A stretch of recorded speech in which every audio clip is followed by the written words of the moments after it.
Hello learners, welcome back to your channel English Only Zone, the channel which facilitates you to learn well the concepts related to English. In the previous video, we have already learned some rules regarding subject-verb agreement, and this video is in continuation to the previous one.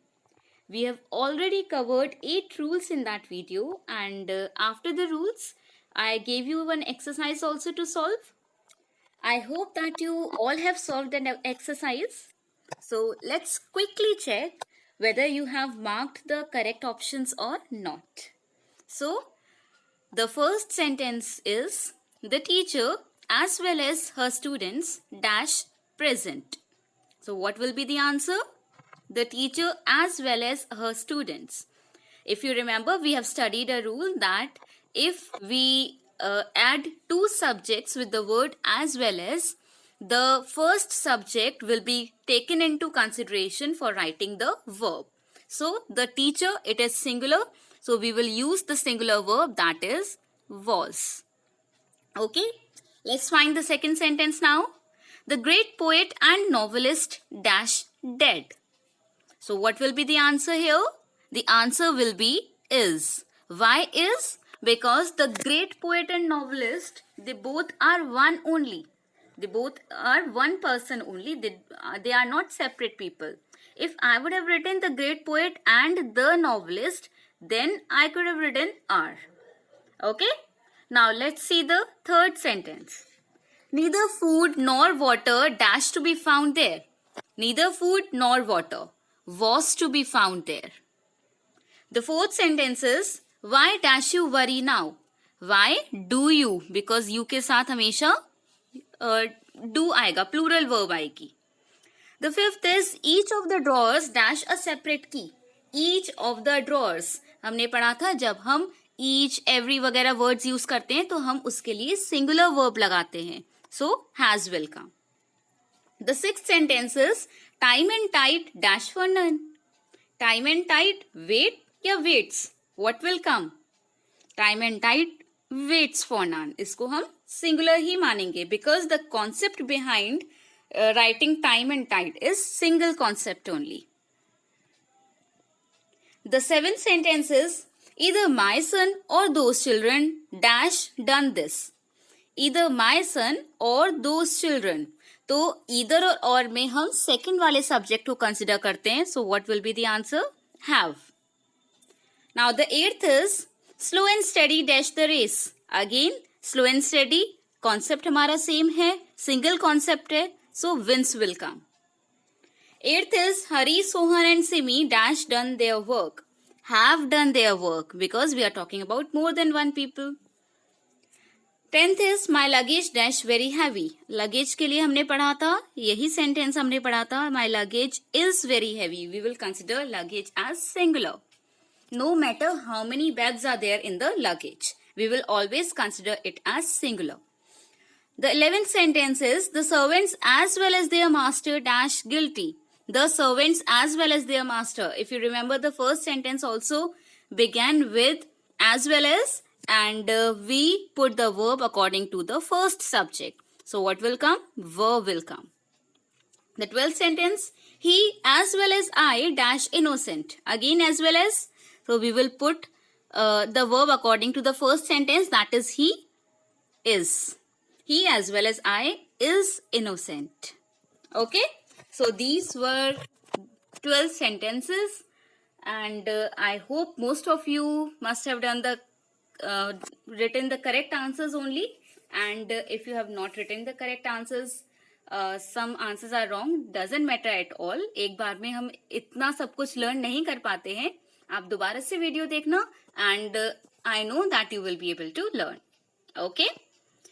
Let's move on to the next rule, that is rule number 9, because 8 rules already we have done in the previous video. And before moving to rule number 9, I would like to request you to watch full video, because today again I have kept one exercise for you so that you may solve that exercise to check your knowledge. Okay, let's move on to rule number 9. Okay, so what does rule 9 says? Sometimes a subject gets separated from its verb by a clause or a phrase. It happens. Let's see the examples. The first is the quality of the mangoes is very good. Now here, what does the rule say? That a subject gets separated from its verb by a clause or a phrase. It means subject और verb के बीच में clause आ जाता है या फिर phrase आ जाता है. तब हम क्या करते हैं? हमें clause और phrase के object को देखकर हमें verb नहीं लगानी होती है. We have to put the verb according to the subject only. Okay? So here in the first sentence, the quality of the mangoes is good. If I would have said the quality is very good, तब भी एक sentence होता है the quality is very good, वो sentence होता है, उसका meaning भी निकलता. बट हमने यहाँ पर एक फ्रेज और ऐड कर दिया of the mangoes. अब of the mangoes फ्रेज है. फ्रेज क्यों है? क्योंकि ना तो इसमें कोई फाइनाइट वर्ब है और ना ही इसमें कोई सब्जेक्ट है. तो हमने इस फ्रेज को इस सेंटेंस में ऐड कर दिया. अब हमने यहाँ पर मैंगोज वर्ड के तुरंत बाद इज लगाया है. अब आप सोचोगे मैंगोज तो प्लूरल है, तो हमने उसके साथ इज क्यों लगाया? हमने इज मैंगोज के लिए नहीं लगाया है, because mangoes is not the subject here. What is the subject? The subject is the quality. तो हमने द क्वालिटी को ध्यान में रखकर सिंगुलर वर्ब पुट करी है सेंटेंस में. ठीक है. अगर हम बोलते मैंगोज डैश वेरी गुड या मैंगोज डैश वेरी टेस्टी, तब हम आर लगा सकते थे क्योंकि सेंटेंस में सब्जेक्ट ही द मैंगोज था. बट यहाँ पर सब्जेक्ट क्या है? हम किसके बारे में बात कर रहे हैं? The quality. क्वालिटी के बारे में बात कर रहे हैं. और ये बाद में हमने पूछा कि किसकी क्वालिटी, तो यहाँ पर हम क्वालिटी के बारे में बात कर रहे हैं. क्वालिटी सिंगुलर हो गई और उसके लिए हमने सिंगुलर वर्ब लगाई है, that is. Okay. Now let's study the second example. The help he provided to the victims deserves praise. अब यहाँ पर हम किसके बारे में बात कर रहे हैं? We are talking about the help. So what will be the subject? The help will be the subject. And what is the verb? Deserves is the verb. और बीच में यहाँ पर एक क्लॉज आ गया है, ही provided to the victims. Why it is clause? Because it contains a subject, that is he, and a finite verb, that is provided. तो एक क्लॉज बीच में आ गया. क्लॉज का जो ऑब्जेक्ट था उसमें विक्टिम्स है, प्लूरल वर्ड है, but still we have put the singular verb, क्योंकि वर्ब तो हम सब्जेक्ट के अकॉर्डिंग लगाएंगे, हम फ्रेज या क्लॉज के अकॉर्डिंग कोई भी वर्ब नहीं लगाएंगे. तो द हेल्प सिंगुलर वर्ड हो गया और उस सिंगुलर वर्ड के लिए हमने एक सिंगुलर वर्ब पुट करी है, दैट इज डिजर्व्स. हमने विक्टिम्स को ध्यान में रखकर वर्ब नहीं लगाई है. ठीक है. Victims is not the subject. हमने द हेल्प को ध्यान में रखकर वर्ब लगाई है. So I hope rule number 9 is clear to you. Okay, let's move on to the next rule, that is rule 10.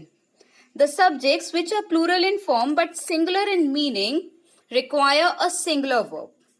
The subjects which are plural in form but singular in meaning, they require a singular verb.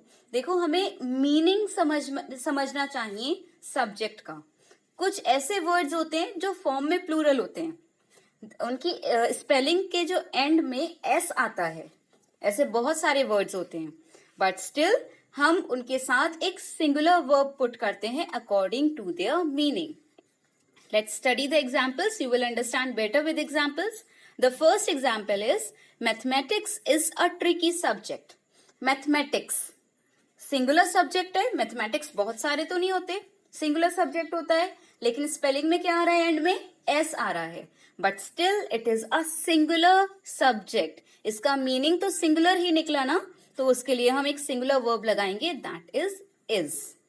Similarly second, diabetes is a dangerous disease. Diabetes S आ रहा है end में, but still it is a singular disease. एक ही disease है, बहुत सारी diseases तो नहीं है ना डायबिटीज. इसके लिए हमने उसके साथ सिंगुलर वर्ब लगाई, that is. Let's come to the third example. Statistics is an interesting subject.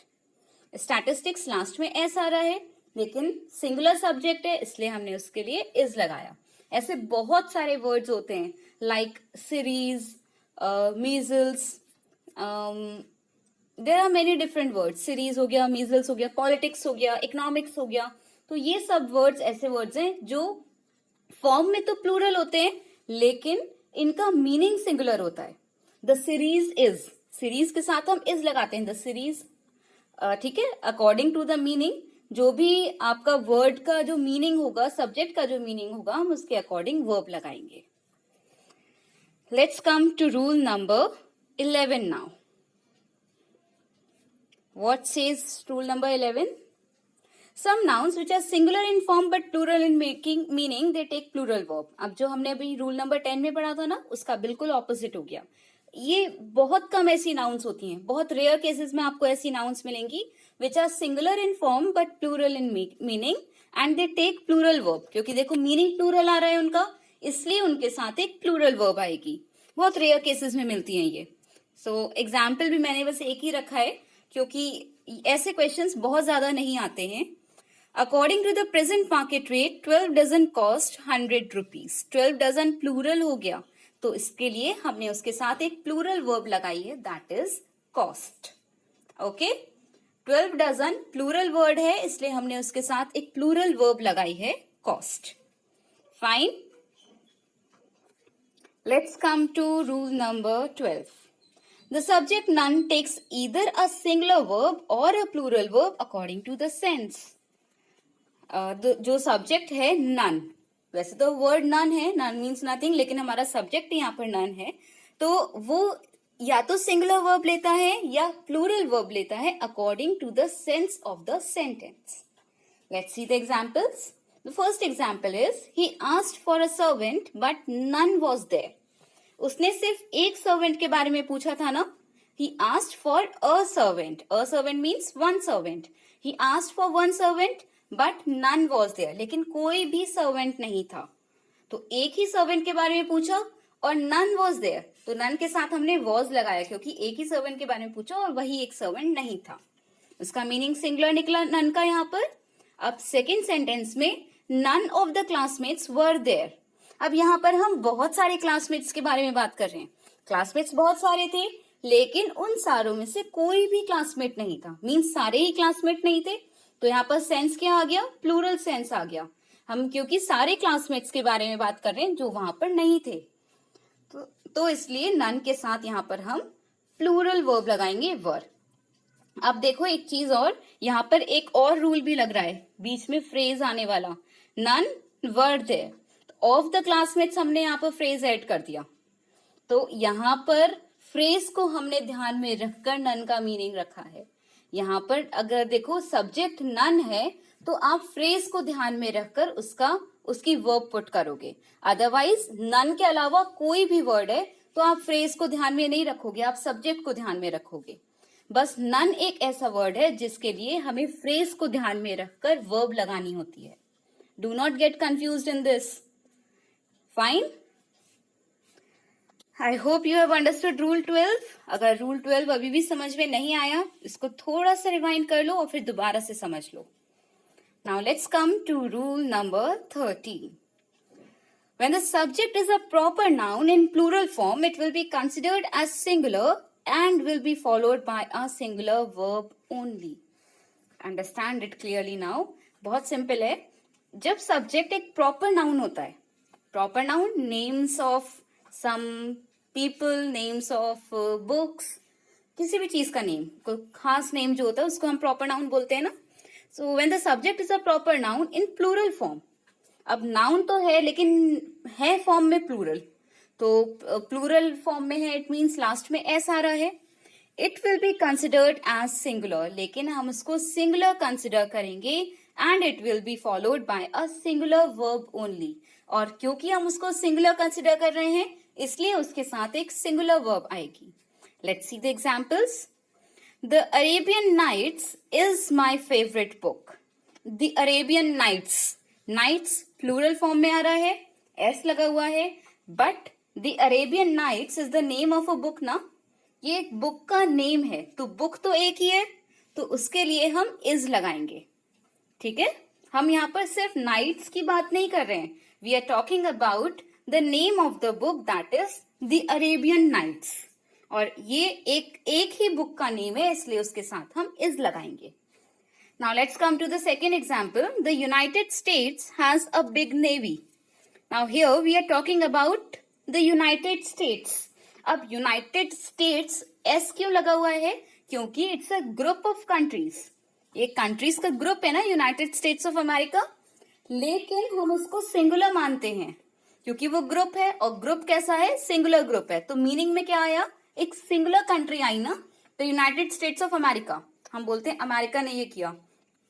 America के हम अमेरिका को प्लूरल तो कंसिडर नहीं करते हैं ना वैसे, तो उसके लिए हम एक सिंगुलर वर्ब लगाएंगे हैज। ठीक है, यूनाइटेड स्टेट्स ऑफ अमेरिका को हम एक ग्रुप मानते हैं और ग्रुप को हम सिंगुलर मानते हैं, तो सिंगुलर कंसिडर करके हम उसके साथ हैज लगाएंगे, सिंगुलर वर्ब लगाएंगे। Let's come to rule number 14 now. What says the rule number 14? And the subject is a plural noun and it denotes some quantity or amount considered as a whole. It is followed by a singular verb. जब subject एक plural noun होता है और वो किसी quantity या amount को denote करता है एज अ होल, तब उसके साथ एक सिंगुलर वर्ब आती है। इन शॉर्ट इसका मीनिंग यही है, जब आप किसी प्लूरल नाउन को एज अ ग्रुप देखते हो तो हम उसको सिंगुलर कंसिडर करते हैं। इसका मीनिंग क्या निकला कि जब आप किसी प्लूरल नाउन को एज अ ग्रुप कंसिडर करते हो तो हम उसको उसके साथ एक सिंगुलर वर्ब लगाएंगे, क्योंकि ग्रुप तो एक ही कंसिडर करेंगे हम। Let's see the examples. 50,000 rupees is a large सम। अब यहाँ पर हमने 50,000 रुपीज को हमने सम मान लिया, ग्रुप करके हमने उसको एज अ टोटल सम मान लिया, एज अ होल सम। तो उस 50,000 रुपीज के साथ हम इज लगाते हैं। इसी तरह अगर हमें किसी चीज की कॉस्ट बतानी होती है ना, तो हम उसके कॉस्ट के साथ हम सिंगुलर वर्ब लगाएंगे। ठीक है, the next example is 4 parts of the accountancy consists of calculation. Accountancy के जो 4 पार्ट्स हैं वो कंसिस्ट करते हैं कैलकुलेशन के। Means accountancy as a group contains 4 parts और उन 4 पार्ट्स को हम कैलकुलेशंस में कंसिडर करते हैं। Let's come to rule number 15, and this is the last rule also. Important rule. Collective nouns take a singular verb when considered as a group. Again the same thing. एक ही चीज को अलग अलग तरीके से बताया गया है बिकॉज क्योंकि वो अलग अलग तरीके से हमारे सामने आती हैं। Now collective nouns take a singular verb when considered as a group, but take a plural verb when the members of the group are considered individually. जब हम कलेक्टिव नाउन को एज अ ग्रुप कंसिडर करेंगे तब तो हम उसके साथ singular verb लगाएंगे, लेकिन अगर उस कलेक्टिव नाउन को हम इंडिविजुअली, उसके मेंबर्स को अगर हम इंडिविजुअली कंसिडर करेंगे तब हम उनके साथ कौन सी वर्ब लगाएंगे, प्लूरल वर्ब। एग्जाम्पल्स देखते हैं। The first example is the police are catching the thieves fast now. The police, हम यहाँ पर द पुलिस की जगह द पुलिस मैन भी लिख सकते थे, बट हमने नहीं लिखा, हम नहीं लिखना चाहते पुलिस मैन, तो उसके लिए द पुलिस आर लिखेंगे। ओके, अब यहाँ पर सिर्फ एक पुलिस ही तो कैच नहीं कर रही है ना थीव को, एक पुलिसमैन कैच नहीं कर रहा है, many policeman are catching the thieves, तो हम उसके लिए प्लूरल लगाएंगे बिकॉज हम उसको एज अ ग्रुप कंसिडर नहीं कर रहे हैं। पुलिसमैन अलग अलग जाकर अलग अलग तरीके से थीव्स को कैच कर रहे हैं, तो हमने उनको एज अ ग्रुप कंसिडर नहीं करा। Now the next is the jury is undivided. Jury, what is jury? A group of जजेस, तो वो ग्रुप ऑफ जजेस टुगेदर है, अनडिवाइडेड है, इसलिए हमने उसके साथ इज लिखा। अगर द ज्यूरी डैश डिवाइडेड होता, मीन्स मेंबर्स जो थे, वो जो जजेस थे वो अलग अलग हो गए, वो डिवाइड हो गए, तो हम उसके लिए क्या लगाते, आर। ओके, तो यहाँ पर अभी अनडिवाइडेड ज्यूरी के बारे में बात कर रहे हैं तो इज आएगा। अगर हम डिवाइडेड ज्यूरी के बारे में बात करते तो क्या आता, are. Okay, I hope these rules are clear to you. If you have any confusion in any of the rule, I always say you can write in the comment section. I will answer you. Now let's move on to the exercises. As I told you that I have kept some exercises also for you. The first sentence is, that night every one of the boat's crew dashed down with fever. That night every one of the boat's crew. If you remember, हमने अपनी first video में everyone के बारे में पढ़ा था। जहां पर भी everyone आता है हम उसको कैसा consider करते हैं, singular. So that night every one of the boat's crew was down with fever. The next is 90 rupees dash too much for this bag. अभी अभी हमने इस रूल के बारे में पढ़ा था कि जब हम किसी का प्राइस बताते हैं तो उसके साथ हम सिंगुलर वर्ब लगाते हैं, तो what will come is. 90 rupees is too much for this bag. Next, the formation of paragraphs dash very important. The formation of paragraphs is very important. Next, Salim with his friends dash seen beating your brother. यहाँ पर मैंने कोई helping verb नहीं दी है, तो Salim with his friends is या are, what will come? Is will come और are will come. Is seen beating your brother. So Salim with his friends is seen beating your brother. Next is the novelist and the poet dash dead. The novelist and the poet. अभी हमने जो last time जो exercises पढ़ी थी ना, उनका हमने एक सॉल्यूशन किया था related to the same sentence. The novelist and the poet. अब पोएट से पहले हमने द लगा दिया ना, आर्टिकल लगा दिया, तो it means these people are different, अलग अलग लोग हैं, तो उसके लिए आर आएगा. Sixth is fire and water dash not agree. Fire and water do not agree. Okay, अलग अलग हैं, plural हैं. Seventh, he and I dash playing. He and I were playing. दो लोगों के बारे में बात कर रहे हैं हम यहाँ पर. Eighth, many a man dash not know the secret of healthy living. What will come here? Who will tell the answer? Many a man dash not know the secret of healthy living. Many a man does not know. मैंने आपको पहली वाली video में बताया था कि जब हम many a लिखते हैं तब भी हम सिंगुलर कंसिडर करते हैं अपने सब्जेक्ट को. Now ninth is one of my books dash missing. One of my books, बहुत सारी बुक्स में से एक book is missing. Is will come. Now the 10th sentence is the scissors dash not sharp. बहुत सारे students mistake करते हैं. The scissors is नहीं होता, the scissors are not sharp. लेकिन अगर हम the pair of scissors बोलते हैं तब हम is बोलेंगे. अगर आप सिर्फ scissors बोल रहे हो तो are आएगा, और अगर आप the pair of scissors बोल रहे हो तो is आएगा, क्योंकि pair तो एक ही है ना. लेकिन वैसे scissors 2 होती हैं, उसमें अकेली एक scissor कुछ काम नहीं करती, वो 2 होती हैं, और 2 को मिलाकर हम उसके लिए आर बोलते हैं, और हमेशा उसको सिजर नहीं बोलते, उसको सिजर्स बोला जाता है. Fine. So these were the sentences which I had kept for your exercise just to check how much you have learn. और वैसे मुझे उम्मीद है, मुझे अपने स्टूडेंट्स पर भरोसा है कि उन्होंने अच्छे से लर्न कर लिए होंगे रूल्स. और अगर आपको अभी लर्न नहीं हुए हैं, डजेंट मैटर, आप एक बार इनको दोबारा से पढ़ लो, और इफ यू वांट आप इसके नोट्स बना सकते हो अपनी कॉपी में to keep them safely with you. And these subject verb agreement rules are very very important. आप अपना कोई भी एग्जाम देते हो ना, कॉम्पिटिटिव लेवल का एग्जाम, उसके लिए भी सब्जेक्ट वर्ब एग्रीमेंट जरूर आता है. अगर इंग्लिश सब्जेक्ट है कंपटीशन में, अगर आपका जो कोई भी कॉम्पिटिटिव एग्जाम होता है उसमें इंग्लिश सब्जेक्ट है, तो उसमें सब्जेक्ट वर्ब एग्रीमेंट नहीं आता हो, ऐसा हो नहीं सकता. ठीक है, इसलिए सब्जेक्ट वर्ब एग्रीमेंट पढ़ना बहुत जरूरी होता है. और अगर आप अभी से प्रैक्टिस करना स्टार्ट कर दोगे तो आपको आगे कोई भी आप कॉम्पिटिटिव एग्जाम में बैठोगे, बीट बैंकिंग, एसएससी, कोई से भी एग्जाम में बैठोगे, उसके लिए आपको बहुत हेल्प मिलेगी. ठीक है, okay. I don't want to make this video lengthy, and if you have liked the video, अच्छा हाँ, these are the answers which I had written. आप एक बार चेक भी कर सकते हो इनको. And if you have liked the video, आप उसको thumbs up दे सकते हो. And thank you for watching, and do not forget to share if you have really liked the video. Thank you.